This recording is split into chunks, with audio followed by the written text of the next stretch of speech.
think the incubator made us think outside of the box, because when you hear from different companies on their outputs and what they've already done and their success stories, it inspires you to think differently. Really challenging myself to think of new and different possibilities and giving myself permission to think of all the solutions.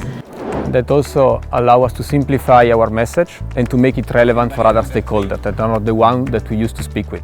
I would say it was really difficult without this program to sustain or really sharpen our partnership. This is really the place where the great ideas on inclusivity come into action. That is very unique to B4IG. There are no other business coalitions that have implemented this incubator approach. The incubator program has 3 years now. We have supported more than 30 projects. It is time to maximize their social impact through scale-up. We have identified the key success factors to reach this goal.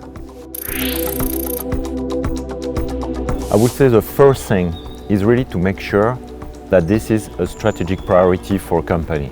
That's absolutely key, because we need to have strong champions, at the top that are sponsoring the project. The second thing will be to ensure that the project is supported by a robust business case. You need to put in place as soon as possible a business model that generates impact for the one that is looking for and revenue for a part at least of your clients as well as your members. And finding the model which every single partner and every single stakeholder in that value chain finds benefits is what's really complex. So it has to be really connected to an operational issue. The challenge was to try to understand if we could monetize the value back to KDP. Proving that point to our own company and then to others was the important piece of the work. If we have to impact, really a global impact, we must work with other companies, institutions, NGOs.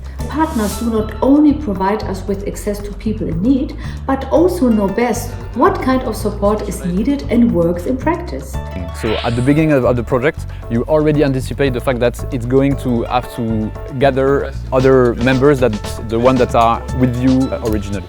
So I think looking at different demographic areas, looking at expanding the different inclusive groups, because there are inclusive groups that we haven't identified yet, and just generally being more open with our partnerships and other partnering companies in general.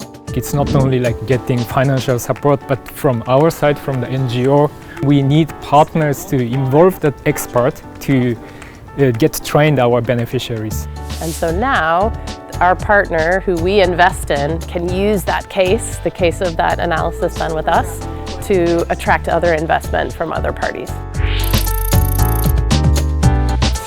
I think that every year we learn something.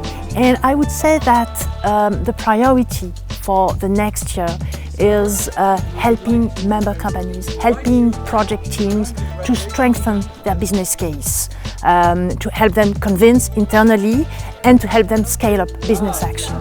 So we have a strong roadmap for 2023 and see you in 2023.